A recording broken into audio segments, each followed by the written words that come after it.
My name is Daniel. I'm 39 years old, and I used to believe that life eventually rewards those who play it straight. Work hard, stay loyal, love honestly. I had no reason to question that. Not until I met Sarah at a charity event downtown. She was radiant, the kind of beauty that made you forget where you were for a few seconds. Not just her looks, though. It was her energy, her ease with people.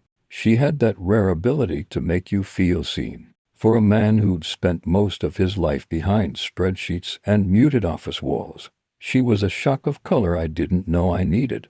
We moved in together within 6 months. Everyone said it was too fast, but what did they know? We were perfect, or at least I thought we were. The mornings were quiet and gentle coffee, a kiss, her perfume lingering on my shirt before work. Nights were filled with laughter, shows we pretended to watch, and long conversations about forever. I didn't see it coming. That's the part that keeps me up most nights. You think you'd notice something, a change in tone, a shift in touch, a pause too long before she says she loves you. But when you love someone, your mind edits the details that could hurt you. The first sign was small. A message on her phone at midnight, a quick smile she tried to hide, followed by the excuse every cheater rehearses. Just work stuff, babe. I wanted to believe her. God, I did. I told myself I was paranoid. I even apologized for asking. But paranoia has a way of digging under your skin, whispering until you can't ignore it. I started watching her, not obsessively, just enough. I'd notice when she came home late, the faint smell of cologne that wasn't mine, or how her laughter changed. She didn't laugh the same with me anymore. The day everything cracked open was a Tuesday.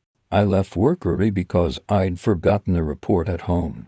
Her car was already in the driveway, even though she was supposed to be at a client dinner. I remember the chill in the air, the faint hum of the refrigerator as I pushed open the door. Then voices. Hers and a man's. I didn't rush. I stood in the hallway listening. His voice was low, confident, too familiar. When I finally walked into the living room, it wasn't even cinematic. No screaming, no scrambling to cover up. They just froze. She looked at me like I was a ghost who'd walked into her. She whispered my name, but it sounded foreign coming from her mouth. I didn't yell. I didn't hit him. I didn't even cry. I just stared at her and said, "You could have told me." He left within a minute, but cowered. She tried to explain, tears streaming, but I couldn't hear a thing. My chest felt hollow, like someone had carved out everything warm and left only the echo of her lies. That night, I didn't sleep. I sat in the dark and replayed everything, every smile, every kiss, every "I love you." It all looked different now. I wasn't heartbroken. I was furious. You see, when trust dies, something darker takes its place. Something that doesn't want closure or forgiveness. Something that wants balance. And I decided I was going to give her exactly that balance. People talk about heartbreak like it's a wound, something that bleeds, stings, and eventually heals. That's not true. What I felt after Sarah's betrayal wasn't a wound. It was a fracture, deep, silent, and permanent. It didn't bleed, it echoed. For a few days, I did nothing. I went through the motions: shower, work, dinner. I answered her messages with one-word replies. She said she was sorry, that it was a mistake, that she'd ended with him. His name was Mark, one of her colleagues from the marketing firm. Married, 2 kids, and apparently very good at lying. I didn't confront her again.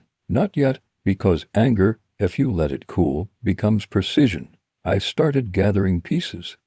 Not just of her betrayal, but of them: screenshots, photos, timestamps, work schedules. I built a map of their deceit. It was almost therapeutic, the way detectives describe getting in the zone. Only my case wasn't for justice. It was for satisfaction. Mark became my obsession. I followed him once after work. He was exactly what you'd expect: smug, polished, with a smile that came too easily. He looked like a man who thought the world owed him something. I watched him buy flowers, laugh on the phone, and kiss his wife hello at their doorstep. The same lips that had been on my girlfriend hours earlier. It was strange, almost surreal, realizing that the man who ruined my life was living his perfectly untouched. He got to have both, the family and the thrill, the liar and the audience applauding him. That night I went home and poured myself a drink. Sarah was sitting on the couch, red-eyed and silent. She said she'd quit her job, that she'd do anything to make things right. But I wasn't interested in right. I wanted real. I wanted her to feel what I felt, that mix of helplessness and disbelief, that slow-burning realization that everything you love is a lie. So, I told her we could try again. I said the words softly, almost kindly. Let's fix this, I told her. She cried and threw her arms around me. I held her, even kissed her hair, but I didn't mean a single thing, because by then, I already knew what I was going to do. I started setting the stage, quietly, deliberately. I reached out to Mark's wife, using an anonymous account, sent her screenshots, not all at once, just enough to spark suspicion. Her replies were short at first, confused, then came the silence. Then the pain. I imagined her looking at him, the way I had looked at Sarah, that Tuesday night, disbelief turning into clarity. Meanwhile, Sarah and I repaired things. We went to dinners, watched movies, and pretended to be fine, but every smile I gave her was calculated, every touch rehearsed. She thought we were healing.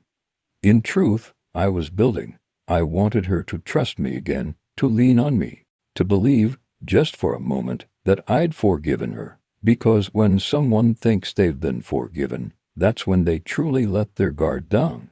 That's when you can destroy them from the inside. It was during one of those healing nights, wine, candles, soft music, that she said, "You're so good to me, Daniel. I don't deserve you." I smiled. "You're right," I said, and I meant it. Forgiveness is a performance, and I had become a convincing actor. Weeks passed. Sarah believed every word, every smile, every gentle touch. She told her friends we were stronger than ever, that love can survive anything. I almost laughed when she said it, because what we had now wasn't love, it was a trap, and she was walking deeper into it every day. Mark, on the other hand, had gone quiet. His wife must have confronted him. The company gossip mill started buzzing. I'd planted just enough evidence, emails, a few suggestive photos left unguarded, for whispers to turn into rumors. HR got involved. I knew because Sarah came home one evening, pale and trembling, saying, "Something's going on at work. They're looking into Mark." I just nodded, pretending to be concerned. "You should stay out of it," I said gently.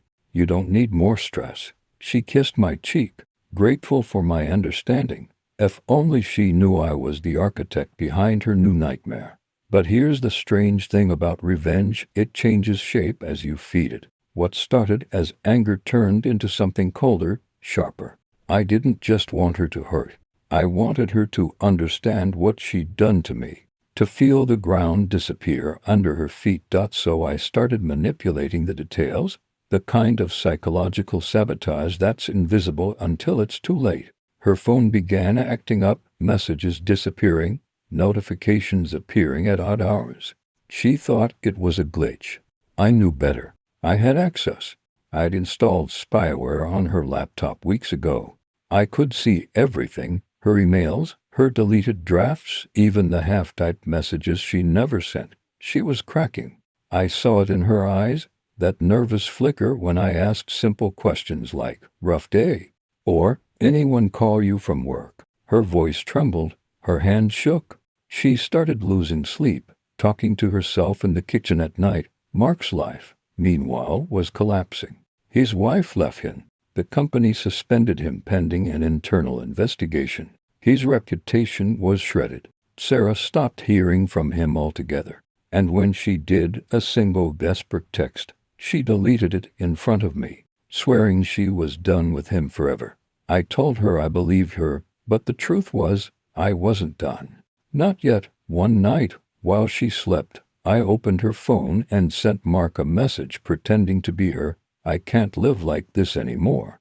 Meet me where it all started, he replied in seconds. Sarah, please, just talk to me. I need to explain. The place I met was a quiet bar near her office, where they first met for drinks after work, months before I knew anything.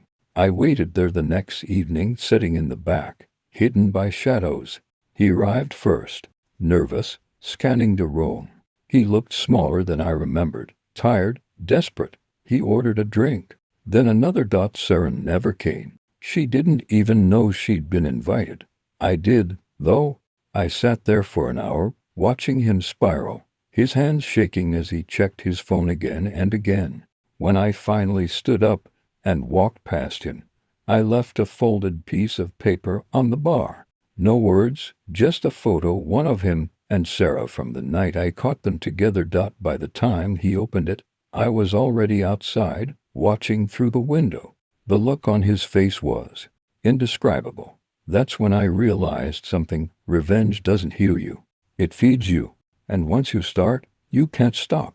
I used to think destruction was loud, like the sound of glass shattering or metal twisting. But real destruction, it's quiet. It happens in whispers, in sleepless nights, in the slow decay of trust and identity. Sarah was fading. The confident woman I once knew had turned into a ghost of herself, anxious, jumpy, barely eating. She'd started missing work. Her boss warned her once, then again. I could tell she didn't know which way was up anymore. And that was exactly how I wanted it. Every lie I'd planted bloomed beautifully. Mark was gone, fired, disgraced, divorced. I heard he'd moved out of the city. Maybe he thought distance could save him. It couldn't, not from me. One evening, Sarah sat at the kitchen table staring at her phone. Her voice was small when she finally said, "Someone's been messaging me. Anonymous number. They know everything." I kept my expression calm. "What kind of messages?" She turned the screen toward me.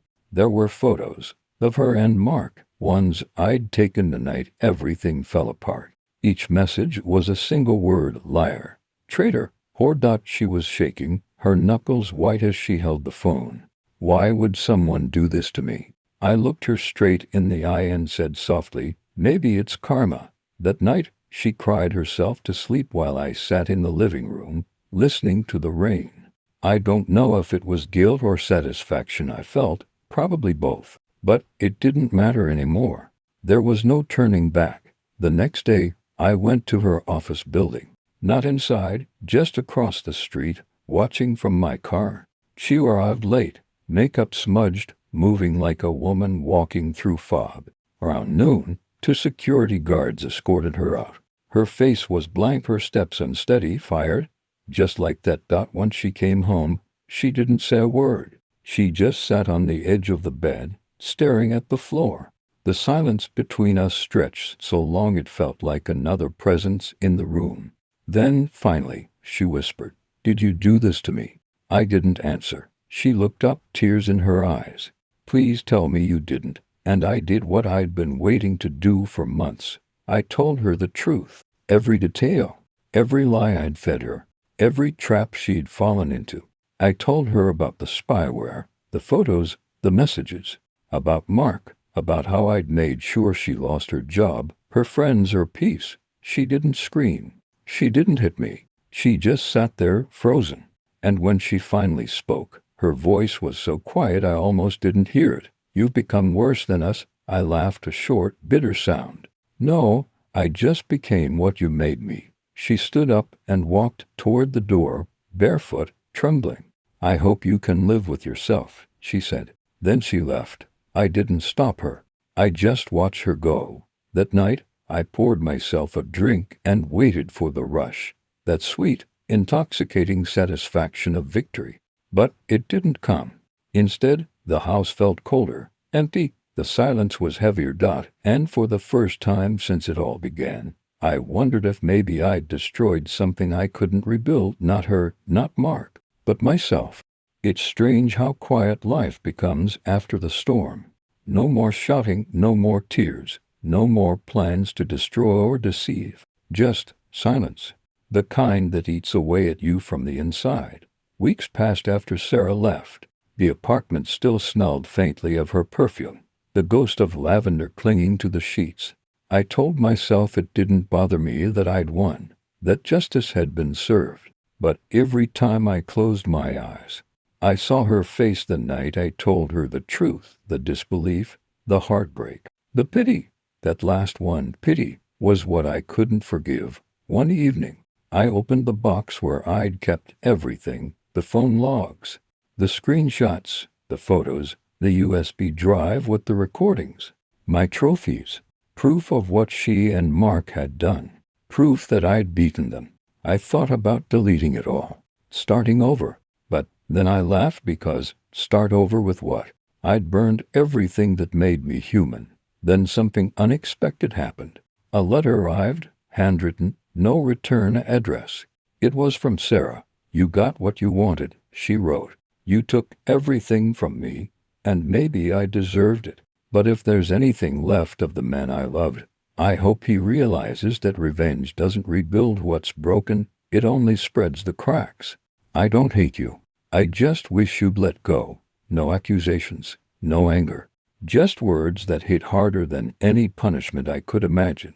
That night I drove to the bridge, the one overlooking the river where we used to walk. I sat there for hours, the city lights flickering off the water like fading memories. I took the USB drive out of my pocket, turned it in my hand, and for a long time, I couldn't decide what to do. In the end, I threw it into the river. Not for forgiveness, not for redemption, but because it finally felt done. When I got home, the apartment felt lighter. I poured myself a drink, sat by the window, and watched the city breathe, alive, indifferent, endless. And in that stillness, I realized something. Revenge doesn't end when your enemies fall. It ends when you stop needing to watch them burn. Sarah was gone. Mark was gone. And I was still here, a man who'd turned pain into purpose and found that purpose hollow. I'll live with that. I'll live with the echo of what I've done, the silence of what I've lost, because maybe that's the true punishment, not losing others, but losing the part of yourself that once cared.